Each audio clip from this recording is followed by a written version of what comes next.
aquí desde Sierra Cavazos con un invitado especial. Bueno, don Alex, ¿cómo está, don Alex? Buenos días. Ingeniero, buenos días. Adrián, don Alex, buenos días. Andrés, buenos días. Iniciando otro episodio. ¿Y de qué vamos a hablar, ingeniero? Oye, pues mira, hoy tocó, como no hicimos la tarea, hoy tocó historia.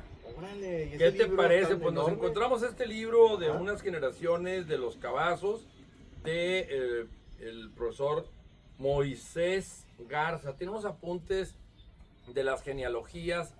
Aquí marca nueve generaciones hacia atrás. Ahorita de los Cavazos son 15 a 16 generaciones las que hay desde 1600. Pero hoy tocó historia. Ok, entonces pues vamos a hacer la primera pregunta obligada. ¿Quién fue el primer Cavazos y de dónde era o por qué tenemos este apellido? Bueno, primero quiero decir, Adrián, Andrés, Alex, que nosotros somos mexicanos, 100% norestenses y regios. O sea, somos 100% mexicanos. Pero el apellido tiene el origen en España. Había algo de controversia, pero el primer poblador, la primera persona que llega aquí a México, a la Nueva España, al nuevo Reino de León, era el capitán Juan Cavazos del Campo, hijo de Gabriel Cavazos y Simona del Campo, nacido, dice, en Santa María, en Castilla la Vieja. Castilla la Vieja, para que se den una idea, la geografía o la geopolítica de España ha cambiado. En aquella época era Castilla la Vieja y era Vizcaya y ahora han cambiado esos lugares, esas provincias, y están ahora los lugares esos pues pertenecen a León o a Castilla. Y este señor Juan Cavazos nace en 1600, 1607 y muere como en el 1680 y tantos y era capitán. Órale. ¿Qué te parece? ¿Qué más? Muy interesante. Y pues, ¿tenía familia? ¿Tuvo familia en algún momento? Mira, bueno, como dicen, familia formal y legal. Fíjate que él estaba casado con una mujer, Elena de la Garza, y tuvo 5 hijos y 4 hijas. Si no mal me acuerdo, todos los hijos se apellidaban Cavazos y todas las hijas se apellidaban de la Garza. Así era la costumbre. Pero ¿por qué, ingeniero? ¿Cómo está el tema? Mira, no soy historiador, esto sí que no soy genealogista ni nada. Algunos dicen que porque el papá de la esposa pedía del favor, poniéndole una buena dote, una buena lana, que se perpetuara el apellido, y otros dicen que porque tenían herencia judío sefardí o criptojudíos. Entonces, para perpetuar, porque los judíos sefardíes o los judíos se transmiten la herencia o el reconocimiento vía madre. Entonces, era una Clara, era una de las hijas, de los hijos era Juan, era Pablo, era Gabriel, era José, y por ahí me queda otro pendiente que lo voy a buscar por aquí. Pero, ingeniero, pero ¿y ellos que sus hijos qué eran? ¿Eran buenos? ¿Eran del clérigo? Bueno, les voy a decir los hijos para que no se me pase, porque aquí los anoté. Uno es Juan, uno es José, uno es Gabriel, ¿sí? Y uno es Pablo. Y de las hijas es Margarita, Clara, Lucía, fíjense, y María. Y también un Antonio. El que era Juan, ese se hizo fray, bandidones. Entonces ellos, Andrés, algunos murieron jóvenes antes que inclusive que el capitán, y porque en esa época eran épocas muy duras y tenían muchos enfrentamientos con las tribus, con los alazapas y con los rayados y con los lipanes de aquí de esta zona, ¿verdad? Entonces era muy interesante el tema. Y por ahí, bueno, esta gente, traigo un mosquito por aquí, esta gente vivía en esa época, en el Monterrey de aquella época, que era muy pequeño y eran una población relativamente pequeña. ¿Y por qué en el libro menciona, o sea, realmente fue alcalde de la ciudad o cómo estuvo? A ver. Bueno, en aquella época cualquiera hubiese sido alcalde, o sea, no es como ahorita, que es un proceso más complicado y se necesita mucho dinero y una estructura política.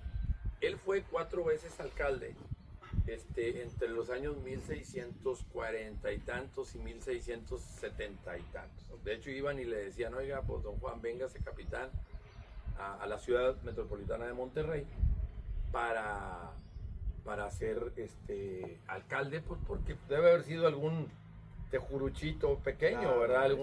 Alguna casa de tejas o de carrizos o algo.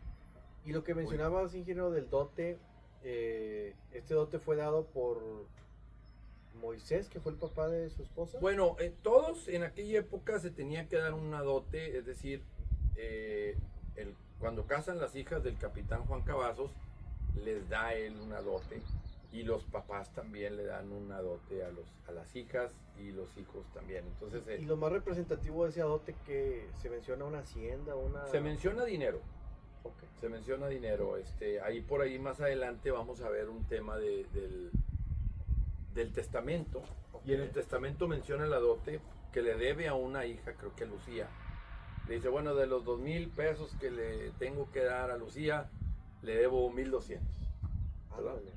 Era medio catarrín el Juan. Andrés. Y a todo esto, pues, ¿dónde vivía? Bueno, ellos vivían, él estaba en Monterrey, pero él tenía la hacienda, el gobernador de aquella época, y el rey le había otorgado la encomienda de unas caballerías que se llamaban las medidas de territorio, de suelo, ¿verdad? territorio, iba a decir, la dimensión que se tenía de las superficies. Una caballería pues era una extensión bastante grande. Él vivía a 2 leguas de Monterrey, era en la hacienda Santo Domingo, Ok. que viene siendo prácticamente San Nicolás. O sea, él era el dueño de todas esas áreas de San Nicolás, aunque también tenía pertenencias en Cerralbo y en Salinas, ¿verdad? Y lo menciona en su testamento, ¿verdad? Es importante lo que hace.